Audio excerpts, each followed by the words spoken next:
Hello friends, आपका फिर से एक बार स्वागत है हमारे यूट्यूब चैनल में। और आज हम जो डिस्कस करेंगे वो डिस्कस करेंगे कि 32 बिट और 64 बिट के अंदर क्या क्या डिफरेंसेस हैं।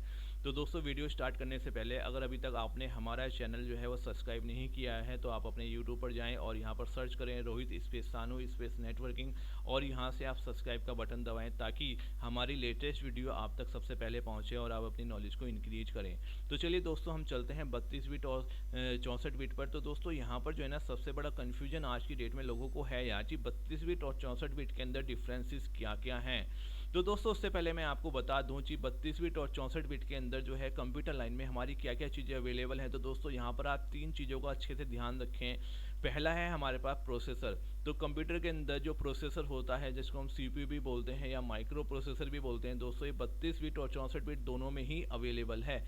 उसके बाद दोस्तों, हमारे पास जो भी ऑपरेटिंग सिस्टम होते हैं, जैसे कि आप लोग विंडोज़ 7 यूज करते हैं, विंडोज 8, विंडोज 10, ये सब ऑपरेटिंग सिस्टम है। मैक ओएस यूज करते हैं, लिनक्स यूज करते हैं, एंड्रॉयड यूज करते हैं दोस्तों, ये भी हमारे पास जो है ना 32 बिट और 64 बिट दोनों में ही अवेलेबल हैं। इसी तरीके से दोस्तों, हम जो अपने सॉफ्टवेयर यूज करते हैं ना, जैसे हमारा MS ऑफिस है या हमारा जो है VLC प्लेयर है या हमारे पास गूगल क्रोम वगैरह हैं, जितने भी हमारे सॉफ्टवेयर्स हैं, ये भी दोस्तों हमारे पास 32 बिट और 64 बिट दोनों में ही अवेलेबल हैं।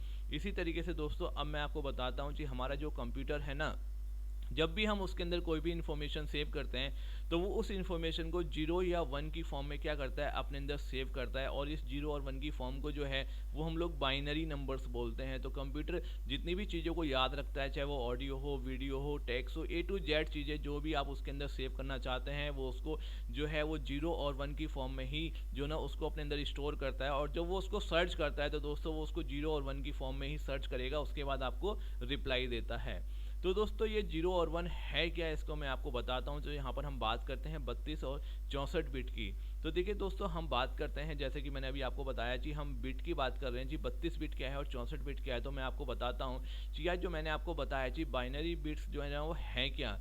तो दोस्तों, यहाँ पर अगर मैं बात करूँ एक बिट की, तो दोस्तों एक बिट के अंदर आपकी जो है ना 2 डिजिट्स होती हैं, जैसे 0 और 1। यहाँ पर तीसरी डिजिट्स हो ही नहीं सकती, अगर वो होगी तो वो जो है ना इसकी डुप्लीकेट हो जाएगी। तो यहाँ पर डुप्लीकेट नहीं चलती। तो दोस्तों, एक बिट के अंदर जो है वो आपका 0 और 1 होता है। इसी तरीके से दोस्तों, अगर हम बात करें 2 बिट्स की, तो 2 बिट्स के अंदर दोस्तों आपके जो कॉम्बिनेशन होंगे वो 4 बिट्स के, मतलब 4, यहाँ पर 4 आपके टाइप के कॉम्बिनेशन होंगे, जैसे 00, 01, 10, 11।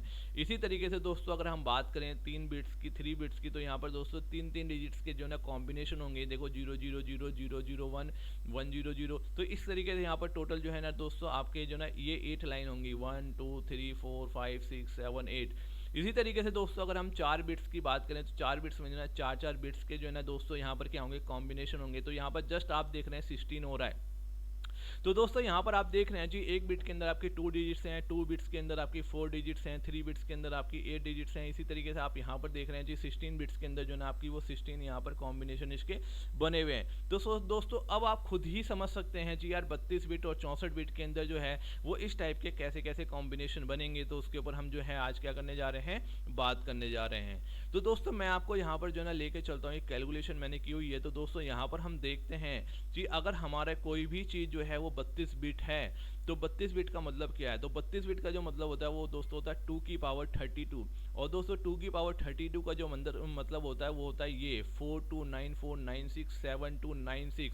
इतने बाइट्स होता है आपका 2 की पावर 32 का मतलब। अब दोस्तों, हम इसे और छोटा करते हैं, तो हम इसको छोटा करने के लिए 1024 से इसको जो है ना वो डिवीजन कर देते हैं इसकी, या इसको भाग कर देते हैं। तो दोस्तों, ये हमारे पास आ जाता है 419430 मतलब केबी में ये हमारा कन्वर्ट हो गया आ जाता है जब हम इसको 1024 से भाग कर देते हैं। तो इतने केबी हमारे पास आ जाता है।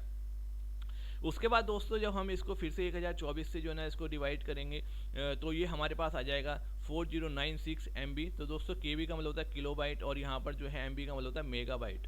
तो उसके बाद दोस्तों फिर से हम इसे क्या करेंगे, यहाँ से इसको फिर 4096 को फिर से हम डिवाइड करते हैं। तो दोस्तों हमारे पास आ जाएगा 1024 से, तो हमारे पास आ जाएगा 4 GB मतलब कि गीगाबाइट।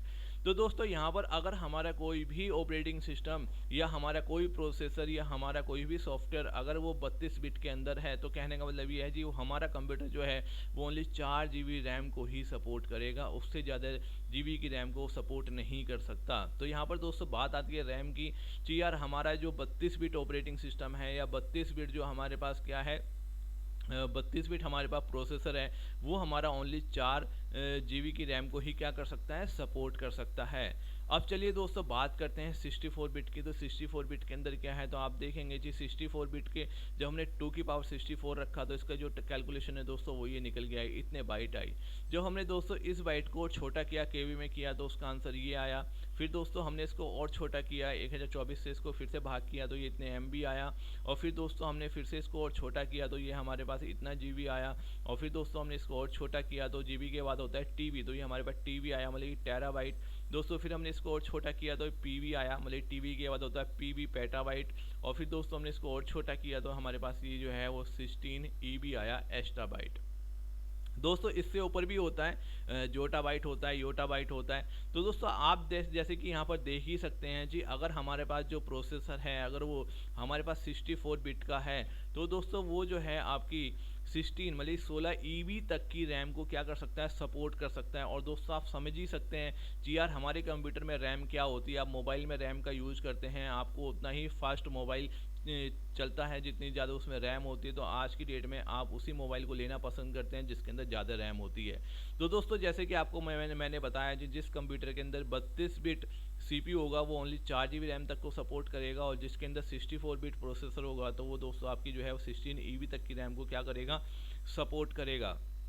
तो दोस्तों इस तरीके से आप खुद ही देख सकते हैं कि यार आपको कौन सा प्रोसेसर चाहिए, कौन सा ऑपरेटिंग सिस्टम चाहिए, और कौन सा दोस्तों आपको जो है वो सॉफ्टवेयर यूज करना है। तो दोस्तों अगर आप जो है वो अपने कंप्यूटर को बहुत ही अच्छे से यूज करना चाहते हैं तो दोस्तों उसके लिए आपको कुछ चीज़ें याद रखनी होंगी, जैसे कि आपका जो ऑपरेटिंग सिस्टम है वो भी 64 बिट में होना चाहिए, आपका जो प्रोसेसर है वो भी 64 बिट का होना चाहिए, आप जो सॉफ्टवेयर यूज कर रहे हैं वो भी 64 बिट के होने चाहिए। तो फिर आप अपने कंप्यूटर की परफॉर्मेंस को देख सकते हैं कि यार वो कितना फास्ट चलेगा।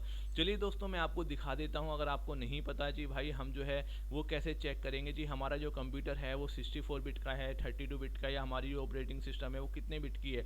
तो दोस्तों यहाँ पर आपको अपना दिस PC दिखाई दे रहा होगा। जब हम इसको राइट क्लिक करेंगे और आप प्रॉपर्टी पे जाएंगे तो आप यहाँ पर देख सकते हैं कि भाई यहाँ पर आपको दिखाई दे रहा है जी system type 64 bit operating system जो है, इसके अंदर जो ऑपरेटिंग सिस्टम पड़ा हुआ है विंडो 10, ये 64 बिट का है। और यहाँ पर देखो साथ में दोस्तों आपको दिखा भी रहा है जी 64 जो बिट बेस है वो आपका जो प्रोसेसर है वो भी 64 बिट बेस है। तो यहाँ पर दोस्तों दोनों चीज़ें जो हैं वो 64 बिट की ही हैं।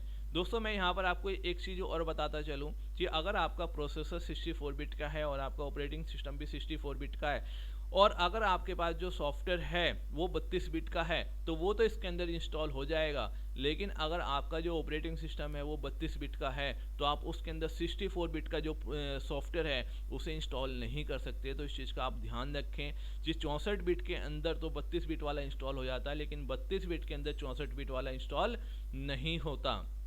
इसी तरीके से दोस्तों हमारे पास कोई ऐसा तरीका भी नहीं है कि हम 32 बिट के ऑपरेटिंग सिस्टम को 64 बिट के ऑपरेटिंग सिस्टम में अपग्रेड कर सकते हैं, ऐसा हम नहीं कर सकते। ठीक है, तो कुछ चीज़ें जो हैं ये आपको बिल्कुल से याद रखनी है कि हमने करना क्या है। दोस्तों अगर आपका जो प्रोसेसर है वो 64 बिट है तो यार आप उसमें जो ऑपरेटिंग सिस्टम डालें वो 64 बिट ही डालें, ताकि आप अपनी परफॉर्मेंस को इंक्रीज कर सकें और उसको ज़्यादा से ज़्यादा फास्ट तरीके से यूज कर सकें। उसमें 32 बिट ऑपरेटिंग सिस्टम डालने का फिर कोई मतलब नहीं है। चलिए दोस्तों अब हम बात करते हैं जी, जैसे कि आपको पता है जी प्रोसेसर बनाने वाली दो ही कंपनी है कंप्यूटर के अंदर, जैसे कि एक है AMD और एक है इंटेल। तो दोस्तों क्या आपको पता है जी भाई सबसे पहले 64 बिट बेस जो प्रोसेसर बनाया है वो कौन सी कंपनी ने बनाया है, AMD या इंटेल? तो दोस्तों यहाँ पर जो आपका आंसर होने वाला है ना वो 100% इंटेल ही होने वाला है, लेकिन इस बार आप रॉन्ग हैं। दोस्तों सबसे पहले जो है वो हमारे पास जो 64 बिट प्रोसेसर बनाया था वो बनाया था AMD कंपनी ने। क्या आपको ये पता था? अगर आपको ये पता था तो आप कमेंट बॉक्स में ज़रूर लिखें। ठीक है, और दोस्तों अगर आपको ये हमारी वीडियो अच्छी लगी हो तो आप हमारी वीडियो को लाइक करें, शेयर करें और हमारे चैनल को सब्सक्राइब करना ना भूलें। Thank you for watching this video.